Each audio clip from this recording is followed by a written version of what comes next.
Okay, so today the comparison between the Sony Xperia X Compact versus the XZ1 Compact, and that's also the comparison between the best compact Android phone versus the second best Android phone on the market, and I've already said it in my review. If you want the best possible one, go for the XZ1 Compact. If you want the better value, go for this one, because after all, here at least in Germany, the X Compact costs 290 euros, where the XZ1 Compact costs 580, so it's twice as much, and what you get in extra is a Z1, if you get what I mean, but it's definitely more in terms of differences, and I want to cover these today. So as we can already see them side by side, actually not a whole lot of a difference, at least first glance wise. As you can see here, almost the same in terms of width, even though I have to say the XZ1 feels a little bit narrower, but as you can see, therefore this one is a little bit taller, but just minimally. But this feels in hand just a tad little more compact. It's really marginal, but still. And what I've actually not noticed, didn't really have that in my memory so much, of how slippery the plastic of the X Compact can feel, because it feels great, rounded and super nice, and build quality is pretty much top notch on both. But this one, with this in both of course plastic, has this more premium feel, but it also has way more grip, and due to feeling minimally more compact and a little bit more grippy, it just feels better in hand. But there are also a few other actually things that they improved, because as you can see, camera pretty much no change. Of course, here we have glossy coating. In terms of here, we have the more matte coating. On the top, also not a huge difference. Now in terms of a SIM card and SD card tray, there is a difference, because on the X Compact you still have one slot, and if you pull that out, it reboots. On the XZ1 they finally got that and have a separate one, because now you can just change the SD card and don't have to swap the SIM card tray, which though still needs 2 reboots. Then on the bottom, as you can see, also not a huge difference in terms of ports, even though I don't see a microphone here, but that's fine. But the buttons actually are quite a big change, because first of all, I think that the X does a little bit of a better job, because this is more convenient in terms of height. This got shifted downwards, which made me actually press sometimes. You get used to that, no problems. But what you get therefore in terms of an advantage here is now the volume rocker. Finally, they decided to pull it upwards again, like they did, for example, on the Z3, which I liked so much, and I never really got why they put them so down below. So you have the little bit better power button placement on the X, but on the XZ1 Compact, the overall layout feels better. Of course, both still have the camera button, both still have notification LED. Of course, the camera looks a little bit different. Edges are pretty much, or the bezel's pretty much the same. On-screen buttons are the same. What you for some reason don't seem to get anymore on the XZ1 is though double tap to wake, because this still works and the setting is there, but it's not the case on the XZ1. But that is already pretty much it. So in terms of build quality, yes, this is a little bit better. It feels a little bit more compact. The buttons are placed a little bit better, but all of this definitely doesn't yet justify double the price. But you have to also see this as one thing. The X Compact was one of the first not anymore flagship compact phones, because this doesn't have the highest end flagship chipset that it had back on the regular X, but this one has. So this is also something you have to consider. This never was a flagship. This was always a, let's say, high and mid-range, where this one is a legit flagship. Now what I want to go into the display part is the following, because actually they did a quite big difference. Because as you can see here on the X, let's actually switch those. We have the option to change, of course, image enhancement and the white balance. But extra to that, on Marshmallow we also got now, on Oreo we got color gamut, which options here for professional mode, standard mode and super vivid mode. And I have to actually admit one thing. This X Compact is actually still running on 6.0.1, even though 7.1.1 is already available.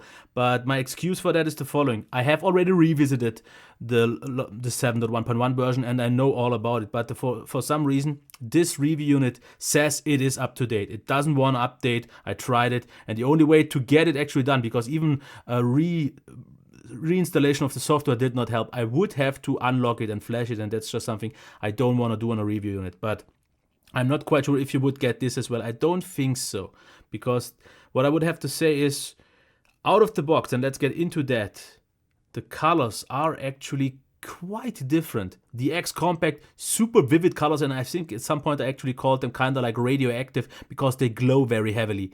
But I would actually say, if you maybe know better, this is the exact same display, just completely different calibrated. Because if I did when I did my brightness test, both exactly the same value of 688 lux. But as you can see here the main difference is visible.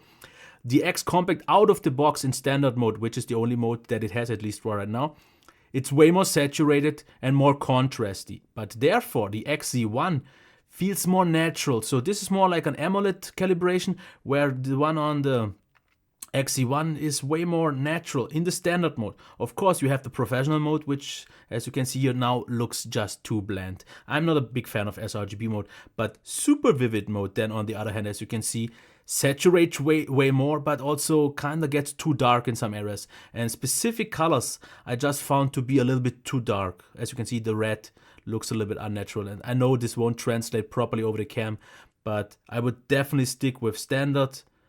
And then the choice comes pretty much just down to, want you more of an impressive popping screen, or if you want the little bit more accurate screen. But quality-wise, they are just the same. Viewing angles are the same. Good IPS glow, brightness has good, great black version, all that. And yeah, now let's talk about the speakers. I'm gonna start off with the X.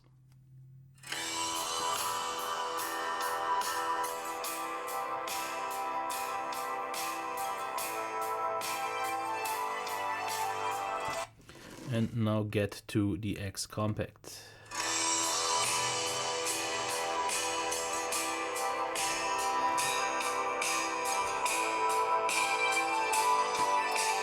Just real quick once again.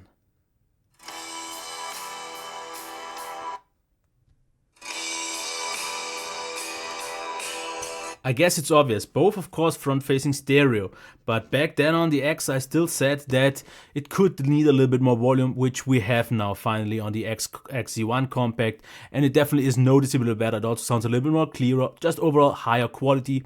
It's distorted a little bit on the higher end, but that's something that I covered in my review, and I don't want to get into that here. Here, just the differences. Still sounds nice, but just not nearly as loud. This definitely loud enough.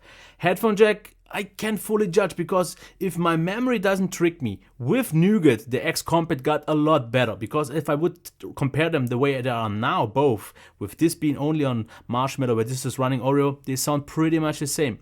But back when I got the X Compact for the second time with Lollipop, it actually improved. Was it? No, Nougat. With 7.1.1, it actually improved a lot. It got noticeably louder, the quality got even better, and all that. So I'm not quite sure about that, because I think on Lollipop this was better. But I can't say, not Lollipop, Nougat. So forget that, but yeah. I'm not quite sure if that's maybe just my mind playing tricks. Now in terms of performance, the thing is that you might expect just the Snapdragon 650 here and the 835 that there is a huge difference. But I think the main reason why this is not the case is simply, and this is quite simply, because of the fact that we are just pushing 720p, so this is not really demanding. And the X Compact already ran pretty much so perfect that there is no room for improvement. Because if you would check launch times, which I won't really get at the same way anyways, you can see sometimes the one is faster than the other. So actually the X Compact looks a little tad faster all the time. Maybe I didn't press properly, but as you have seen, the X Compact is a blazing fast device, and it got even slightly better with the Nougat update. So smooth in all regards as well. And I would actually say, if it's just about performance for you, you don't really need to change, because this with just 720p already is so good. And of course you can see here that the white calibration is quite different on both. This is more like a bluish colder tint, where this is a little bit reddish, but it doesn't change the fact that these perform both on an absolute killer level. And that's why I gave it so high remarks on such a high praise on the X Compact, especially with Nougat, where things got a little bit better. You wouldn't really be able to tell the differences, but both superb devices. And even though I tried to find a proper difference to be maybe able to say this is better, after all, I can't. In normal use, it's pretty much not distinguishable. Even the super quick app launch times and quick behavior of Sony phones, which they have because they're both so crazy snappy, it doesn't really make a difference. So if it's just about performance, don't bother. both are on even a 2017 flagship level, without a doubt. Gaming, that's maybe where you would say the 835 is better on the XZ Premium, XZ1 Compact, but it's really not, because 720p the 650 can push easily. And even battery is something very similar, because both charge quite a little bit on the slower end with the default charger. I heard a few countries actually get a quick charger, but here in Germany we don't get one, at least not on my review units.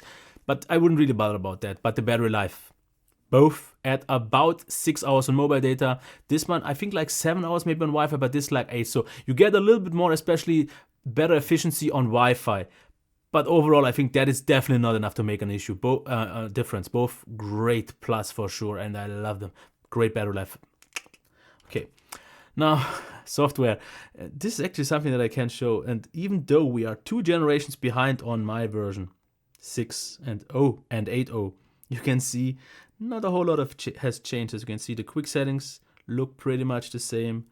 Of course, the icons at the bottom look different, but the launcher looks pretty much the same. And this is what I've been complaining about, that the UI from Sony looks pretty much the same for the last few years. Yes, they changed the icons a little bit, but even in terms of features, it's pretty much identical at this point still.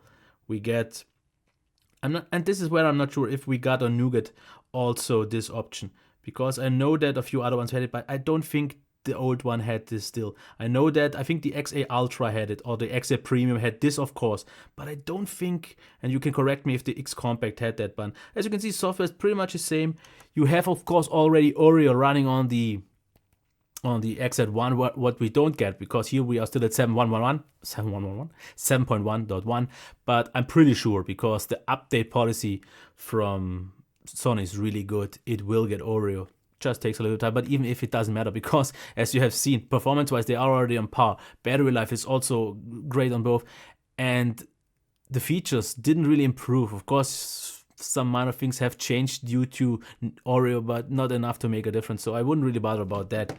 Now, what I should bother about is the fact that I, by accident, deleted all my photos for the photo comparison, but it actually doesn't matter, because I can make this actually quite quick. The X Compact always was a mid-range phone, where this one is a flagship, and you definitely notice the difference in terms of camera, because someone said that for him twice the price is already just worth it because of the noticeably better camera. The X Compact has a good mid-range camera, but if you see them side by side, and if you want that, just watch both of my single reviews for that. The XZ1 makes a huge push forward, because the front-facing camera is better, but the main camera noticeably better, especially with the video.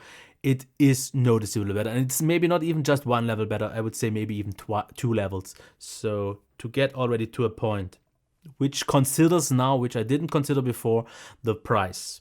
Twice as much this one, so keep that in mind.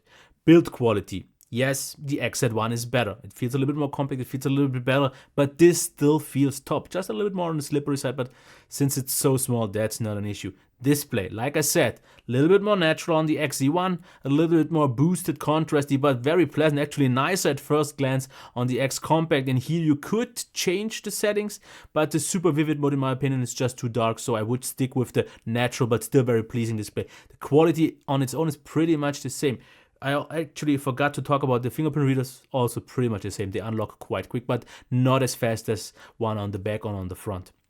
Other than that, speaker, yes, noticeably better here. Headphone jack, I would say at this point, since I can't judge 711 anymore directly, both the same. Performance also so marginally different, and sometimes this, as you can see, the X Compact felt a little bit faster, where this one felt a little bit smoother. Sometimes in it, but this may be like a difference of 1 or 2%, just because 720p, you just don't need Snapdragon 835, which you will need it for, and I will get into that in a few seconds, is the camera, but software-wise also pretty much the same. And once they update to the same, you don't really lose out on any features on either one, so that's definitely not a factor. Of course, here you should maybe get like a year longer or now more of support for updates. But let's get to the performance, as I mentioned already, for the camera, because this is a big difference. This is kind of the biggest difference between both of them, the camera.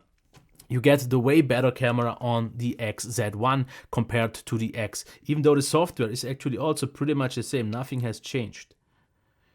And if you quickly check that, it does not really change much. As you can see, it looks pretty much the same. Like I said, just icons have changed a little bit, but the overall features and so on are pretty much the same. But where you will notice a big difference is actually the post-processing, because the X Compact, and I've said this already, has this ring that circles around, and for normal pictures you already notice it with a delay of like 1 or 2 seconds between every shot, which is actually even up to 6 seconds in lower light situations, where this then gets like 1 or 2 seconds.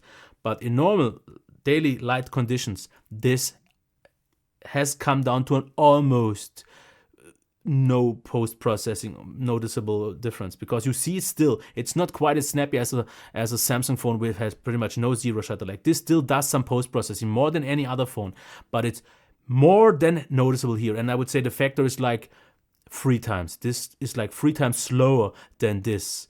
Of course, also the qualities are different, so you have to judge on your own. I would say if you just want the better value, you don't care too much about the camera, all the qualities are still there. Performance is the same pretty much, the display just different, calibrated, speaker is a little bit less, the battery life pretty much exactly the same, also software, and it feels a little bit more slippery, but still top.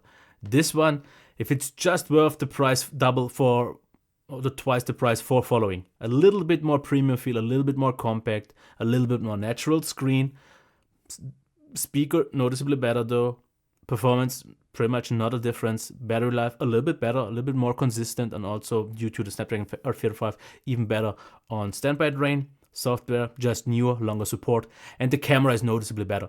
So this one could actually come down since it's still quite new, and if it gets closer to like 500 and the difference gets smaller, yes, you should definitely go for this one if you want the best possible one.